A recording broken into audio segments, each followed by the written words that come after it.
Well, good afternoon, everyone. My name is Rick Hassman. I'm the CEO of Lean Tech Advisors. And today with me, we have Stefan from Oracle, and Stefan is going to help me today with really bringing this to life. And I'll let Stefan introduce himself when we get to the demo section. But excited to have the opportunity to talk to everybody about integrated business planning. When we look at what's happened, what we're experiencing right now, we're in this crazy, unprecedented time of change and problems that are occurring with organizations that they never imagined. But there are also problems that in many cases were apparent or part of the organization, but were just covered up in the past. Things such as long lead times. And I'm going to talk about this in a minute in a little more detail around the microchips in the cars. But you think about car lots today. It's crazy that you drive around and you can see empty car lots, and you've got salespeople that have the upper hand now when they're negotiating because the inventory is so low. People are buying different types of cars that they never had before. You can see other lead times. We are remodeling our house, and I have a one appliance that I ordered in February that still is not available. And they keep moving the dates. They don't understand this. And this is happening for a lot of reasons. It's a supply chain bottleneck. How many people have seen all the stories of the ships that are sitting outside of the port waiting? I've heard stories that even running 24/7, some of the ports in California will not be able to unload ships or get caught up until the middle of next year. I've got a neighbor, I live south of Charleston. I've got a neighbor that told me that he went out and he took his plane and he was flying out off the coast, and he couldn't believe the number of ships that are backed up. And what's happening in Charleston is a labor shortage. They're having a disagreement between the union and the hours. So all of these things affect each other because there was a bottleneck first in the manufacturing, now in the logistics, and this is affecting the entire process. So that's part of what we're going to talk about when we get into some more detail. This is a not one step. I think we've taken for granted that the supply cycle and the supply chain has been in sync for a long time. Well, now we've seen disruptions at different spots. When you're within a company, you've got to make sure that you have alignment.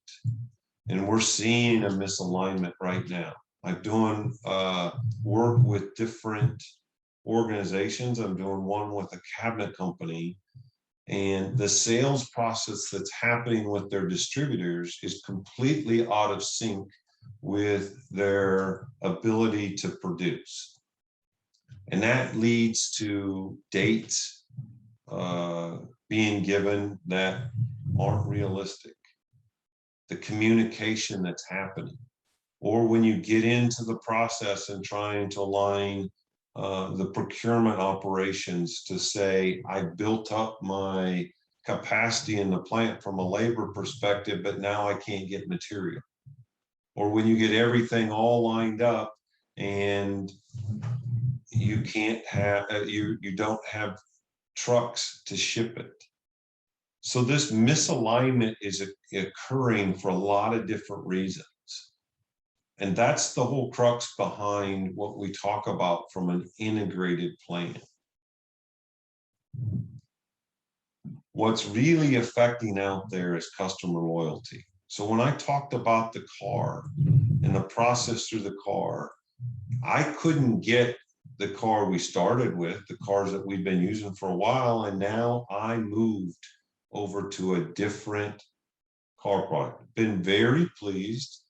They've treated me well. Everything's been as they said it would be. Now I've got a new brand, and that's happening out there a lot. And a term I always focus on in here is reliability. Because what we're going to talk about today isn't that we're going to magically solve the problems with the supply chain. It's our ability to manage that and then be reliable. And the definition of reliability is to be able to do what you say you're going to do. So if you give a date that's out in the future and you can plan around it, customers are much more satisfied than if you give them a date for 2 weeks from now, and then 2 weeks from now, you move it out, and then you move it out. That's the experience I'm having with the appliance. And when they called me and they said, Rick, we're having a supply chain issue. I said, I know you guys are having a supply chain issue. Your problem is that you don't understand enough to be able to give me a date. And if you don't know what the date's going to be, then don't give me that date, but provide communication. So that's part of this. So part of what we're really looking at here is how do we provide the information for a company to be able to communicate and be reliable, but also to align the different functions within your business. And that's part of what we're saying. These challenges that have happened are creating a lot of opportunity for creativity. A lot of that is manufacturers are looking internal to say, how do we align better?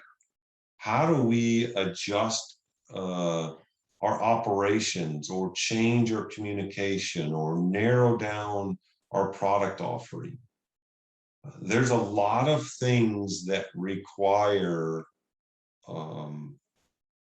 a true introspective on how you're doing that. And that opens up the chance to really advance, to really change that. And one of the things, again, is what we're going to talk about today is the integrated business plan.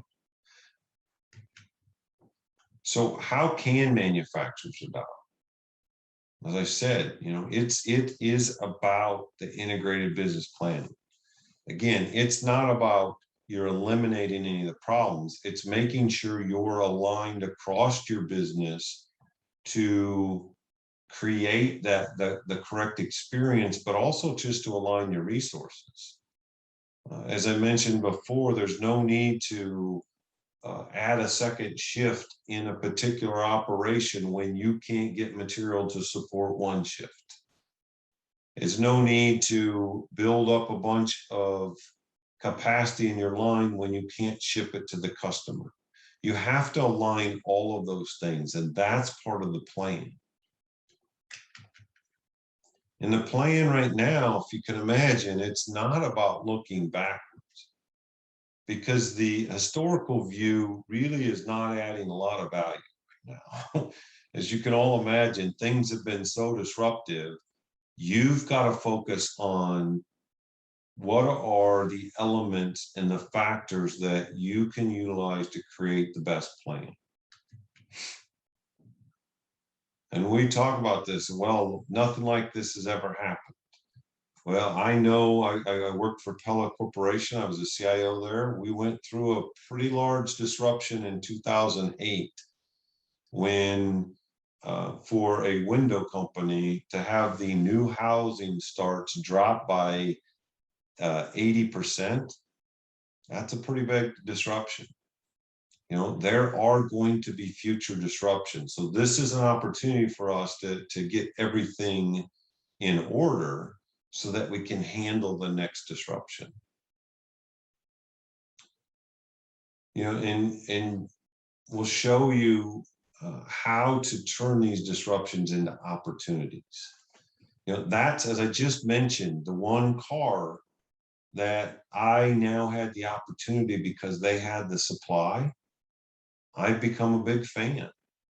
If you can navigate through these disruptions and take share or gain credibility or improve your brand, it's really going to help from a business perspective. Well, to do that, you have to make sure that you have your data and your systems aligned.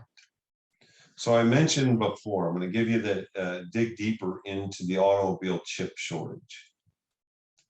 So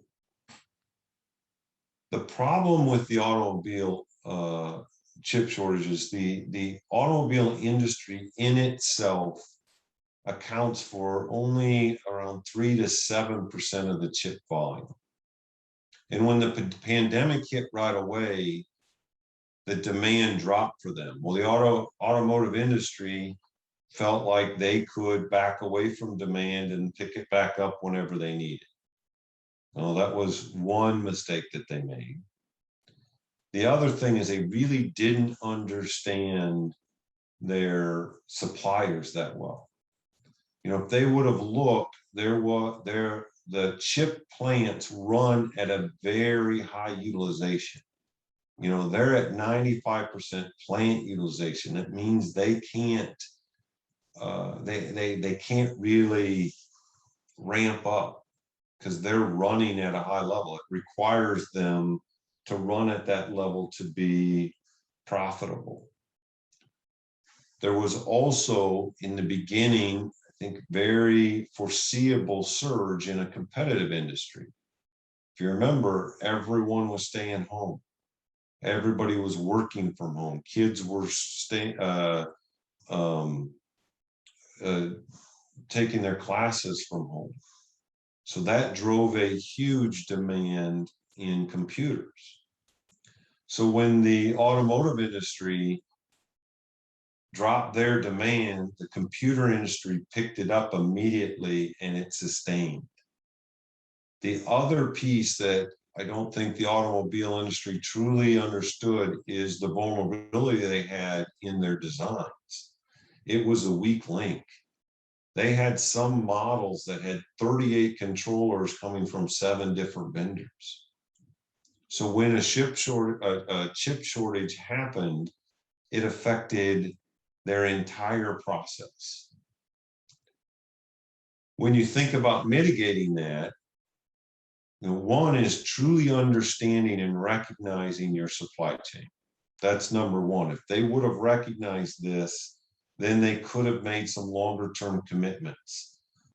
They could have understood and removed that risk from their manufacturers, which would allow them to maintain that capacity that they need.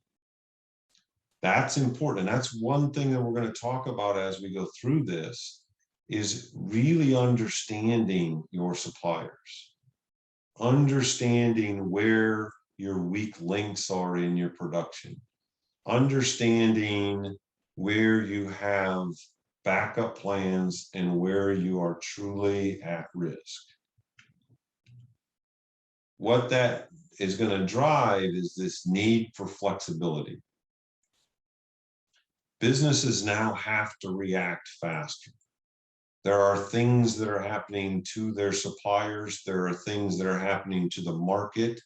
So you have to have a process in place that allows you to adjust things. It can adjust your lead time, adjust your price up to affect the demand, your line capacity.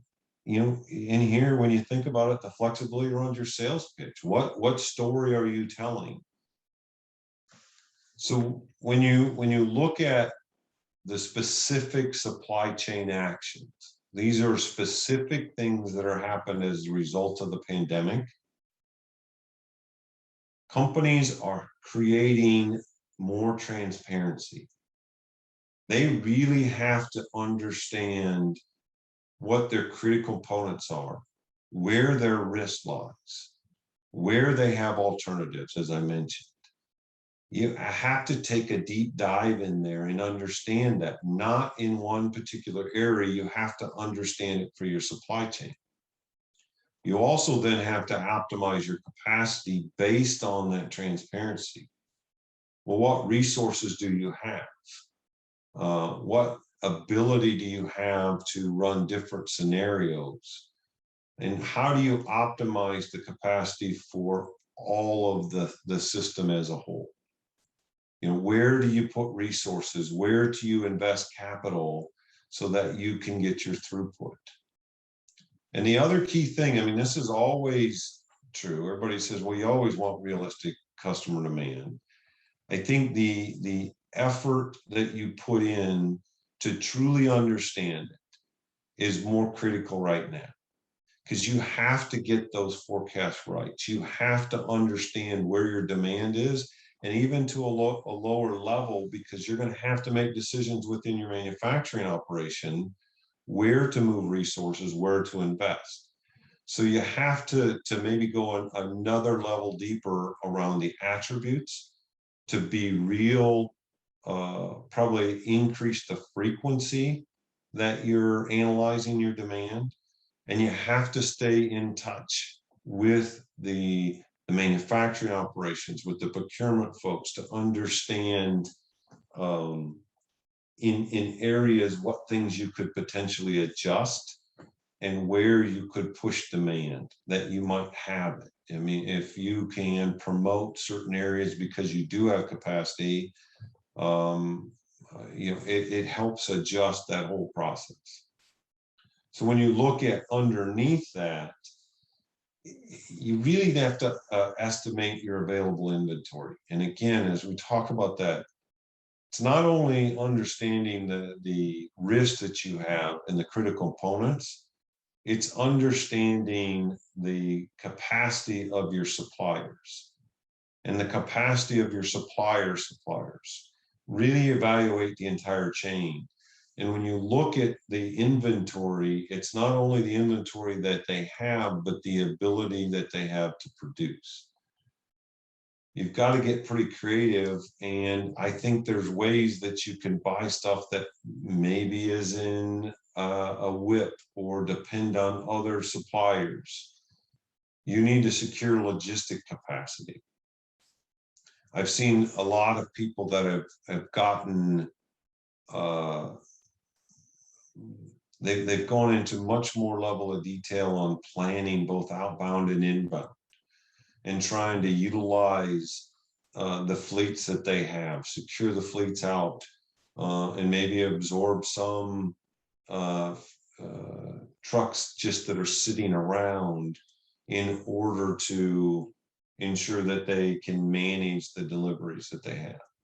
You also need to collaborate with their partners and really, you know, build a robust logistic distribution network, and leverage, you know, those that are around you, and use backhauls and different things.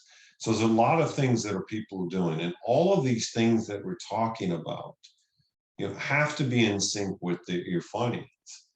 Because as lead times increase, so does the cash flow. When you start looking at how you're managing and what the payments are going to be, you have to understand each of these. You have to understand, where can I buy more capacity, and is it going to be worth the extra cost, or how do you adjust that? So those are all things keeping in sync. So what I'm really talking about here, and is what Stefan's going to show here in just a minute, is the ability to take all of these components and analyze them in a quick manner, to run simulations against them. So we've talked about what they're, you know, the things that people are doing in reaction to the pandemic. Here are things that are really not even just about the pandemic.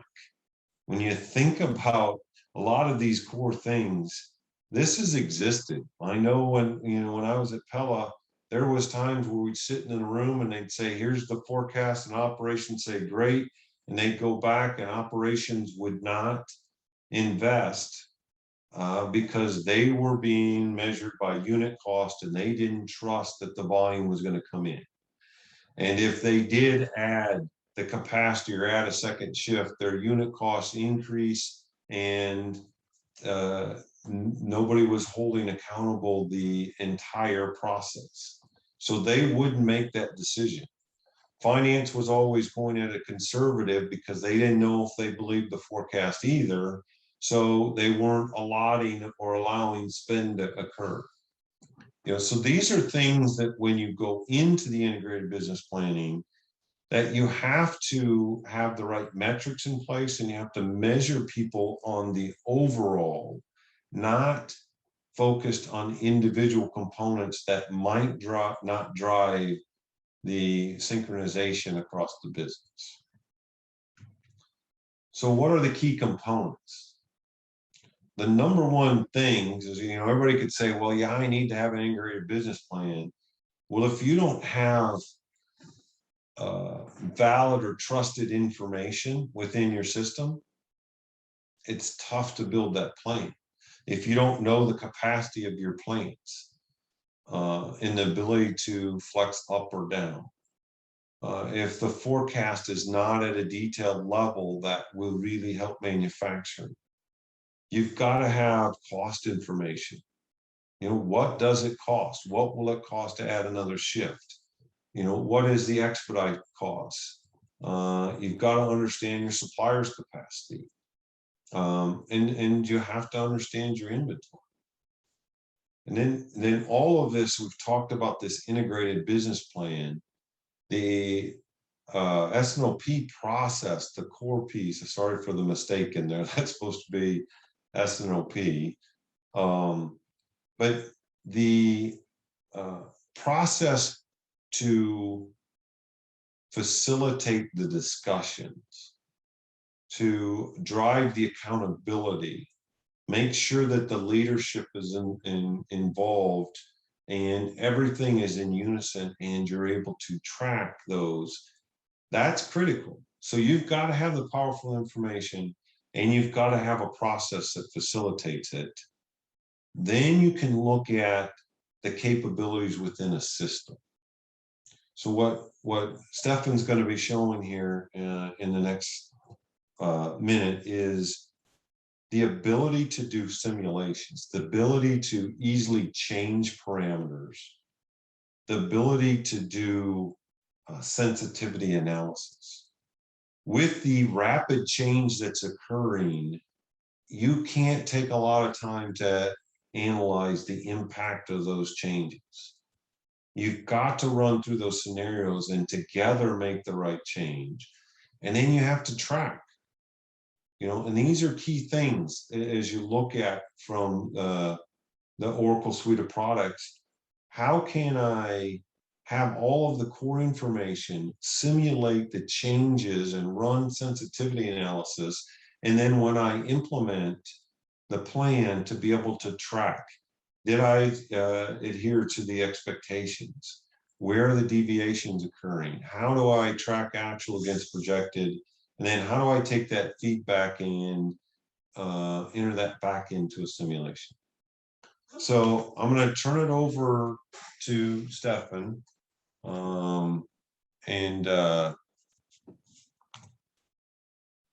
Stefan, I'll let you take over sharing of the screen.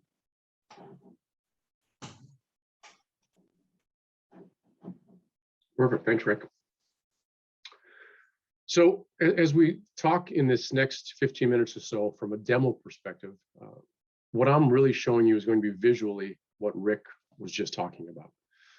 This idea of misalignment is key in many ways to the conversation as it's going to unfold, right? The tool, let's say we had to summarize what this provides to you as an organization. It really is that intersection or that space to align all the different ideas generated by the different groups of people that are in the business. Whether it's somebody, Rick mentioned, say it's on the supply chain side or the sales side, or they're on the finance side.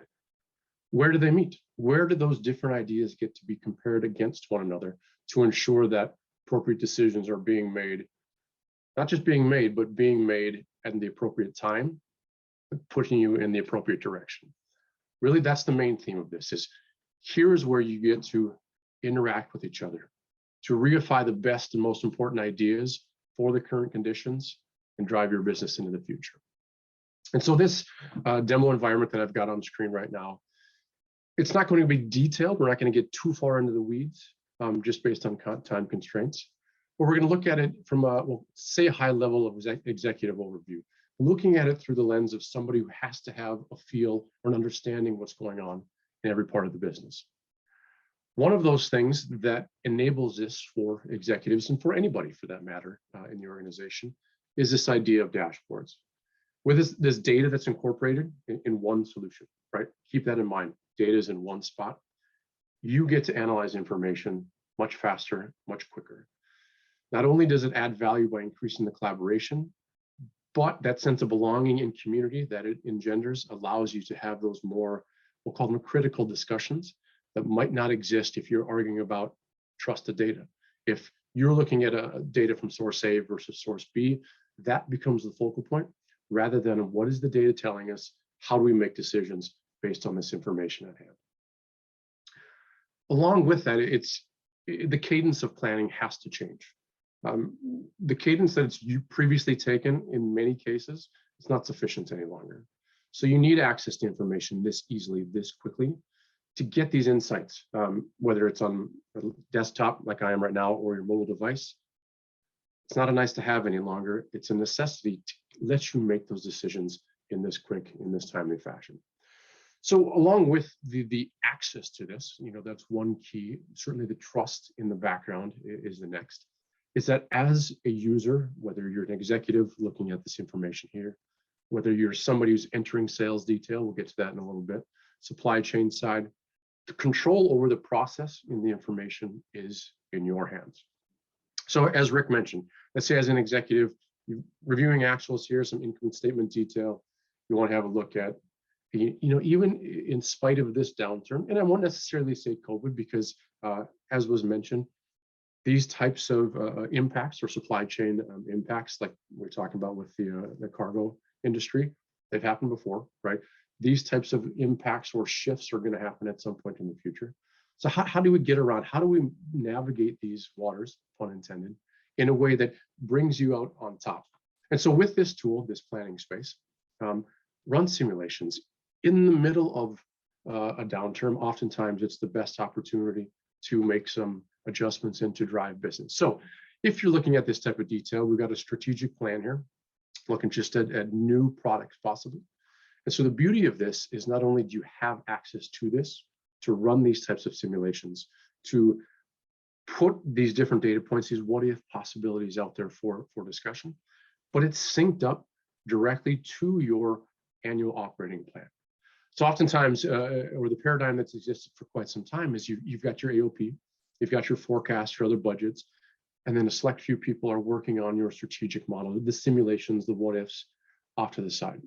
And then once in a while they get together and compare to how things are unfolding, we'll say on a daily basis.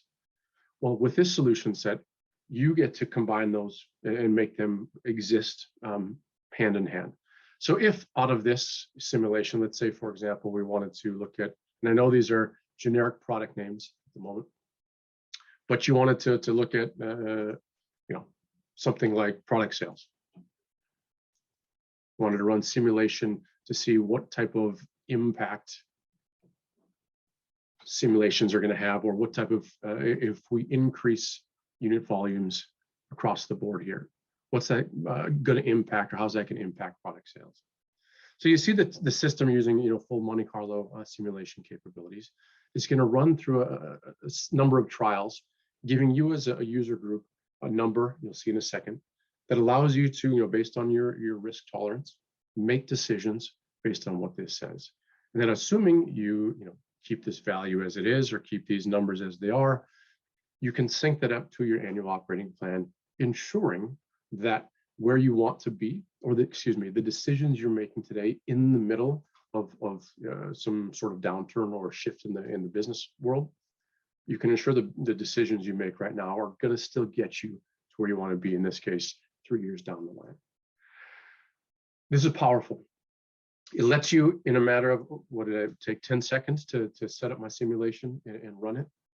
Imagine trying to do this with a tool set that is manual, say Excel as an example, or with a planning tool that doesn't have this capability embedded as part of the process. That disconnected nature is diametrically opposed to the idea that Rick was putting out there, that misalignment is a problem. Not just misalignment, right, as he said, from, let's say, supply chain side, sales side, finance side, but misalignment of a tool set that, that misalignment then not allows you to make decisions in that timely fashion. So as a user, you don't have to worry anymore about maintaining systems. You don't have to worry about, hey, am I getting the right detail from point A to get it into point B? You get to focus on the data and what decisions then come out of that information. So I'm highlighting this piece simply to point out that it's not just the simulation. Hey, that's great and it's powerful and it lets you run all of these different possible scenarios, but you still want to see what the output might be from an example, an income statement perspective. So run that strategic model, run that what if, change some values, but in that moment, see the reporting as it exists for you. And that's another piece when we talk about alignment that I'll talk about more from a solution perspective is, even though we're talking to you in this, we'll call it very linear medium that is Zoom, where we're clicking on this view, going to this view, then this view. In the real world, you don't really operate in that same linear plane. A user, an executive could be running a strategic view, or that group of executives could be running that strategic view, make a decision. And then me, for example, in the FP&A team, I'm going to see this income statement triggered just like that. Any other downstream connections to the information they put in there, I'm going to see and have availability to that data to then enter maybe some lower level detail, some context, add the nuance, tell that story that's as important as the data points that you see right here. And that looks like this as an example. So recall I was talking about those targets, those what if scenarios, or like that simulation we just ran. So here, via simply a button click, is where a user can take those targets set from a strategic perspective and then align the bottom-up plan to meet those targets. Again, this idea, removing the misalignment between solutions and removing that misalignment between, in this case, folks on the finance side, between where you want to be and the decisions you need to make now to get to that point. So for those that are on the call, again, never spoken with you in person, so I don't know your familiarity with S-Base as a concept. So the beauty of this as well is you'll see we're looking at a specific intersection of data right now, one specific intersection. In this case, we're looking at sales US as the hypothetical. But from a user perspective, if you wanted to change any of this, right, no data, I'm doing this just to highlight the simplicity for user group to interact and work with different data intersections rather than having to create a new model or a new form or a new view just to access something differently. And this goes back to that cadence of planning, that alignment of planning. Is with me, do a thought experiment just for a second. Imagine without the ability to quickly and easily adjust between the points of view, what that does to the cadence of your planning cycles. If you have a user as part of the FP&A team, and you ask them a question about what does it take for our manufacturing group and their financials to get to a certain point, and that user has to go away someplace else, copy paste some information, create an entirely new linkage and formulaic interaction. That's time. That slows down the process. It creates that inadvertent bottleneck, almost like driving on a road, right? Where one car up ahead slows down, everybody ends up slowing down a little bit behind them. In this case, you remove that type of cadence slowing impact by using a solution like this, where a user, again, gets to focus on the data and the information, not trying to cobble together different types and spaces and intersections between the information. Said another way, your cadence needs to align with the speed of change, right? So simply put it, if the speed of change is greater than your ability to plan and execute, there's a risk that the planning and the execution, or really ultimately the decision making, is going to be based on information and data that might not be valid any longer.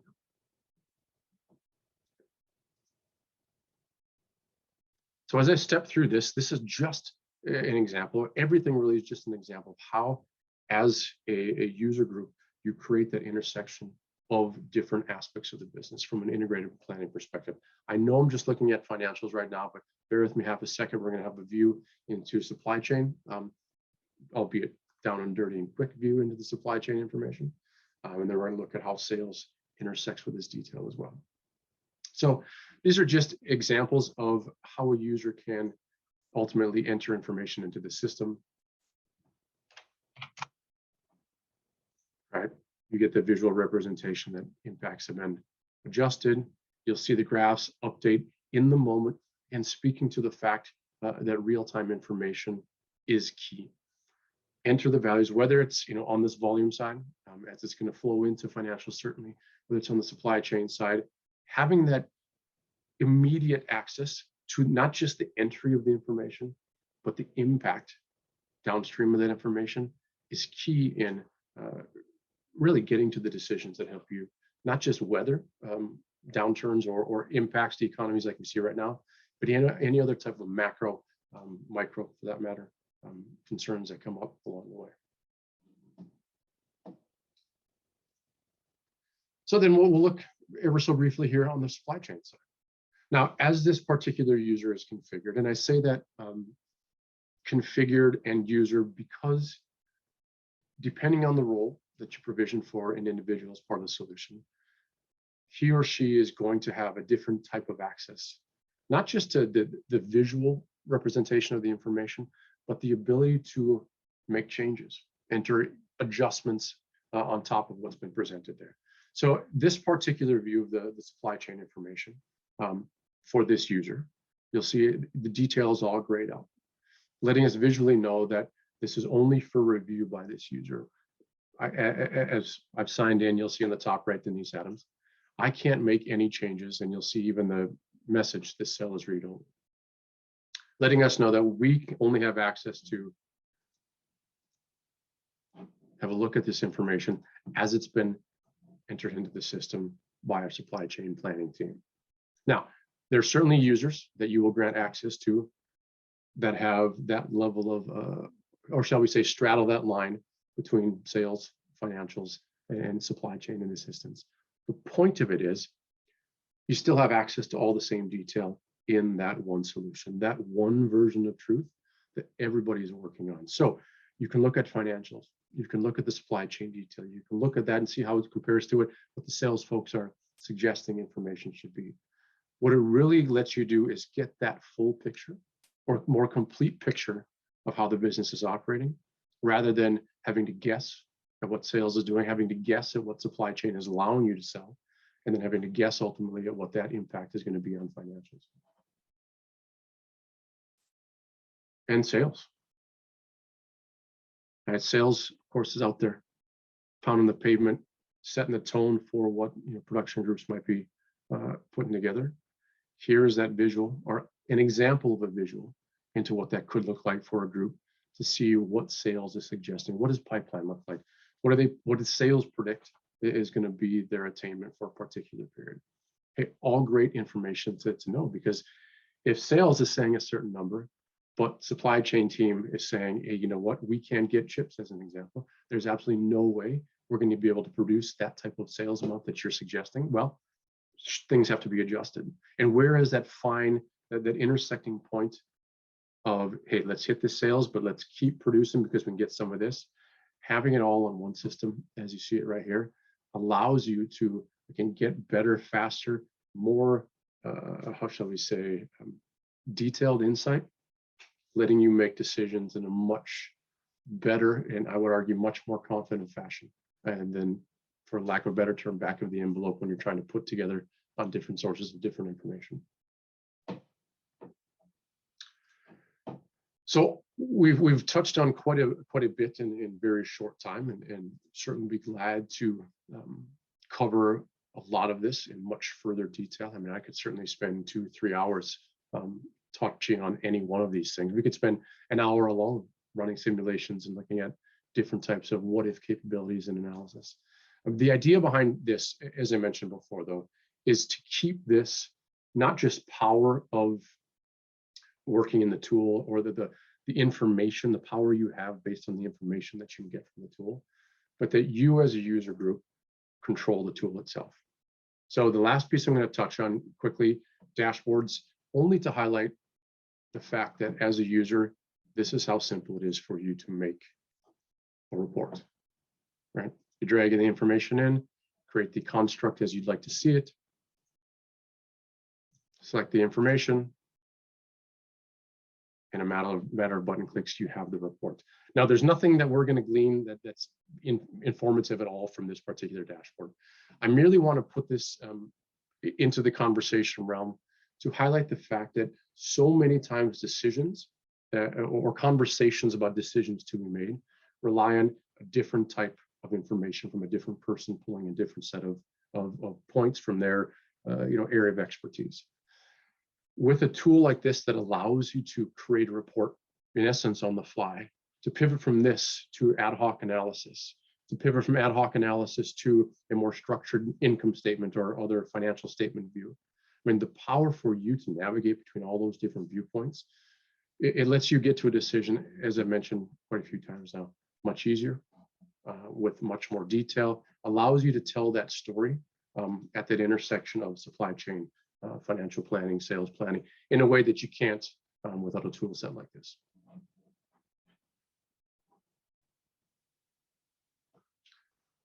And so for all intents and purposes, again, high level, 20-ish minutes, that's a visual representation of what Rick was talking about from that supply chain, from the IBP perspective.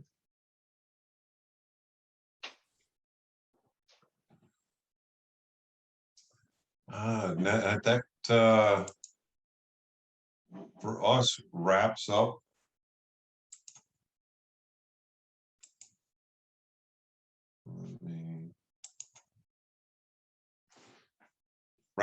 the presentation portion of this, but I don't know if we've got any questions. I think that they can come through the chat if you have any questions that you'd like to ask.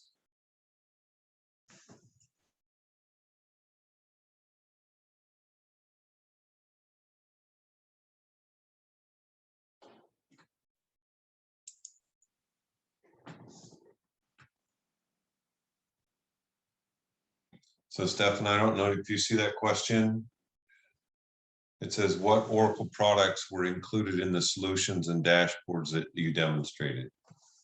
So that was the EPM Enterprise Suite. Everything I showed you, thanks for asking this question, by the way. Everything I showed you was included within that EPM Enterprise Suite. There was nothing that was an add-on or a third-party solution in any way. The dashboarding is simply a part of the planning solution. Any of the reporting is simply a part of that EPM space.